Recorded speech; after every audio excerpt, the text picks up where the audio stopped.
So this offseason, Miami took a conservative approach and they didn't really spend a lot of money. Their big offseason free agent signing was James Daniels, and he was coming off of an Achilles injury.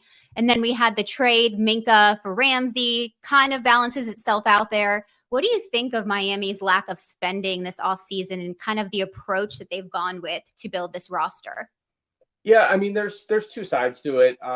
One side of me, as someone who tracks all roster moves, is constantly updating projections and depth charts, and it's all out there and at ESPN or linked on my profile. You can see kind of my projections for Jake Bailey. That's all there, defense, offense, you name it. So as someone who evaluates the league that way, and grades them, rates all these units, it was surprising. I was kind of underwhelmed by watching a team lose so many players and really not make a major effort to replace some of them.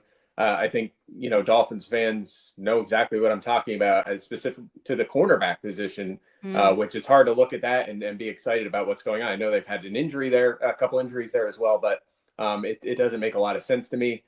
On the other hand, I've seen teams do this before and they're better off. Sometimes you clear out some of these, I don't want to say old players, but maybe expensive players, guys that have been around a while. You need kind of a culture shift, get some young guys in there, some fresh faces. And sometimes that works better. I think about the Seahawks did that many years ago when they had that really dominant defense and they just cleared out everyone. And they were actually better the next season. The Rams, another team, they, traded all their picks. They spent all that money to win a Super Bowl.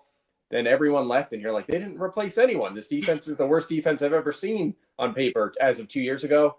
And they ended up being fine, and they chipped away with the draft, had a couple good drafts, and they were in better shape.